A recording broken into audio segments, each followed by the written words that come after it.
Friends, आज जो CDP की पर्सन चल रहा है उसमें क्लास नंबर 8 है। जो आज का टॉपिक है महत्वपूर्ण है। ये आपका टॉपिक आज जो आपको ईवीएस में ये टॉपिक देखने को मिलता है और आपका सीडीपी में देखने को, तो ऑफलाइन एग्जाम में ये महत्वपूर्ण भाग रहेगा। ऑनलाइन में भी इसका महत्वपूर्ण भाग था जो आपके क्वेश्चन के साथ पहले कंसेप्ट करा देता हूँ, उसके बाद आपको क्वेश्चन करवाऊंगा। तो फ्रेंड्स, आज का टॉपिक है वंशा अनुवंशिकता और वंशानुक्रम। क्या है टॉपिक? अनुवंशिकता, वंशानुक्रम एक ही नेम है, और वातावरण, वातावरण को हम कह सकते हैं पर्यावरण। तो फ्रेंड्स, हेरिडिटी एंड एनवायरनमेंट। तो फ्रेंड्स, ये टॉपिक है, इसको हम जानेंगे अच्छा से कंसेप्ट, और उसके बाद मैं क्वेश्चन करवाऊंगा। तो पहला है, या तो इस जगह पर वंशानुक्रम रहेगा या तो अनुवंशिकता। तो अनुवंशिकता क्या है? कहता है जब अनुवंशिकता यानी जीन्स गुण, यानी जीन्स का गुण, आँख, नाक, रंग या चिंतन, चिंतन मतलब लॉजिक, लंबाई, वृद्धि आदि एक पीढ़ी से दूसरी पीढ़ी में ट्रांसफर होते हैं, तो उसे को हम क्या कहते हैं? अनुवंशिकता। जैसे देखिए, समझिए, जब आपका माता हो या पिता या दादा हो या दादी, उस पीढ़ी का चेहरा आपके चेहरा से मिल रहा है, या उस पीढ़ी का, जैसे आपके दादा तेज थे आप भी तेज बन गए, या आपके पापा तेज थे आप भी तेज बन गए, या आपके बाबा किसान है आप भी किसान बन गए, तो उसी को हम क्या कहेंगे? अनुवंशिकता। तो एक पीढ़ी से दूसरी पीढ़ी तक ट्रांसफर होते रहता है। कौन? अनुवंशिकता। और देखते हैं फ्रेंड्स, वातावरण क्या है? वातावरण, इससे अभिप्राय है हमारे चारों तरफ का माहौल, जैसे घर, स्कूल, परिवार, पड़ोसी, भोजन आदि। जीन्स, देखिए वातावरण में, जीन्स नहीं है, सॉरी, जेंस है। वातावरण में आपको मैं कहता हूँ, वातावरण में अगर आसपास का माहौल जितना अच्छा रहेगा उतना अच्छा से हम लोग या बच्चा आराम से रह पाएगा। उसी को हम क्या कहेंगे? वातावरण। उसी वातावरण से माहौल में ढलता है। और जैसे देखिए, अभी बात किया जाए, अभी किसी बच्चों को कॉन्वेंट में दे देंगे तो बच्चा पढ़ेगा कि वहाँ पर खेती करेगा? नहीं ना। तो माहौल वहाँ पर क्या है? पढ़ने वाला। तो वहाँ का वातावरण के अनुसार बच्चा क्या होगा? ढल जाएगा। तो वही को हम क्या कहेंगे? वातावरण। चलिए फ्रेंड्स, और देखते हैं टॉपिक, मानव विकास में दोनों का महत्वपूर्ण योगदान, यानी कि अनुवंशिकता और लंबाई, न अनुवंशिकता और वातावरण, यानी कि दोनों का महत्वपूर्ण भाग है। कौन कौन? अनुवंशिकता और वातावरण का मानव विकास में दोनों का महत्वपूर्ण भाग है। यानी अनुवंशिकता और वातावरण विकास में किस, या तो रहेगा अनुवंशिकता और वातावरण परस्पर अंतःक्रिया करते, तो आपको यही मानना पड़ेगा।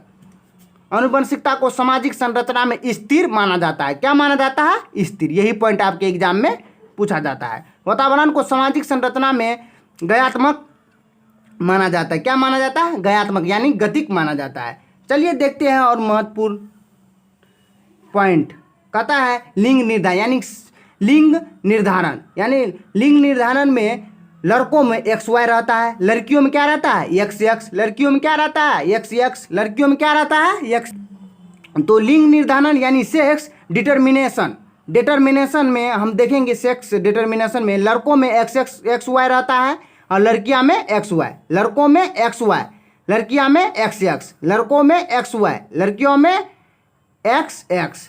हमारे शरीर में दो तरह के सेक्स क्रोमोजोम पाए जाते हैं। कौन कौन? X और Y। वास्तव में टोटल क्रोमोजोम की संख्या कितना है? 46, और जोड़ा में पूछेगा तो 23 जोड़ा। अब के ईवीएस में क्वेश्चन ये बन सकता है, और सीडीपी में तो पूछता ही है। और महत्वपूर्ण तथ्य देखते हैं, जो वैज्ञानिक था वो क्या क्या अपने बारे कहा था अनुवंशिकता के बारे में देखेंगे आज। महत्वपूर्ण सिद्धांत कहता है प्रत्यागमन का सिद्धांत। प्रत्यागमन का सिद्धांत क्या कहता है? विपरीत गुणों का उत्पन्न होना, यानी तेज बुद्धि वाले माँ बाप के कम बुद्धि के बच्चे होना, या कम बुद्धि वाले को तेज बुद्धि के होना। कौन दिया था? प्रत्यागमन का सिद्धांत। प्रत्यागमन का सिद्धांत में क्या कहता है? जिसका पापा या मम्मी तेज है उसका बच्चा तेज नहीं हो सकता है, कम हो सकता है। या जिसका मम्मी पापा कम है बुद्धि का, तो उसका बेटा या बेटी तेज हो सकता है। जैसे देखिए, कोई ज़रूरी नहीं है किसान का बेटा किसान का बेटा भी IAS बनता है, किसान के बेटा भी डॉक्टर बनता है, किसान के बेटा भी कलेक्टर बनता है, और ड्राइवर का बेटा भी, रिक्शा चालक का बेटा भी IAS बनता है, डॉक्टर बनता है, इंजीनियर बनता है। तो ये क्या हो गया? प्रत्यागमन का, यानी विपरीत गुण। तो ये प्रत्यागमन का सिद्धांत था। गाल्टन का सिद्धांत क्या कहता है? इसके अनुसार जब बच्चे में गुण पिछली पीढ़ी से ट्रांसफर होता है, यानी पिछली भी पीढ़ी से ट्रांसफर होता है, जैसे दादा दादी से गाल्टन का सिद्धांत, या इस सिद्धांत का दूसरा नाम क्या है?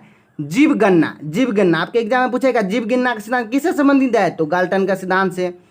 इसके अनुसार जब बच्चे में गुण पिछले पीढ़ी से भी ट्रांसफर होता है, जैसे देखिए किसी का दादाजी अगर मास्टर रहेगा तो उसका बेटा भी मास्टर रहेगा और उसका पोता भी मास्टर, तो पिछली पीढ़ी से ट्रांसफर हो गया ना, तो इसी को क्या कहेंगे? गाल्टन के सिद्धांत। या उसका पापा अगर, उसका दादा मान लीजिए किसी बच्चा का किसान है, उसका बेटा भी किसान बन गया और उसका पोता भी किसान बन गया, तो इसी को हम क्या कहेंगे? गाल्टन का सिद्धांत। या और देखते हैं महत्वपूर्ण तथ्य जो आपके एग्जाम में पूछा जाएगा। कहता है बीजमैन का सिद्धांत। बीजमैन का सिद्धांत क्या है?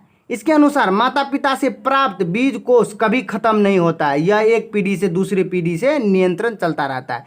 जैसे देखिए, ऐसे नहीं समझिएगा, जैसे दादाजी का चेहरा जैसा रहेगा वैसा आपको पोता के भी चेहरा हो सकता है।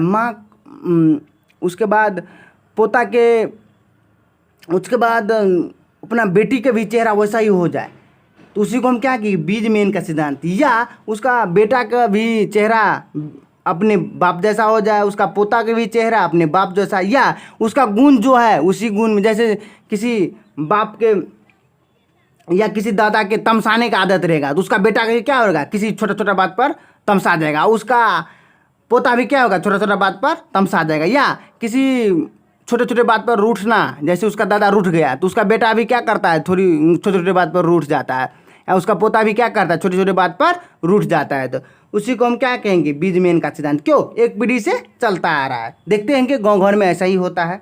और उसके बाद है ग्रेगर मेंडल। ग्रेगर मेंडल ने इन्हें आनुवंशिकता का जनक कहा गया। आपके एग्जाम में पूछेगा आनुवंशिकता का जनक, ईवीएस में ये क्वेश्चन आता है।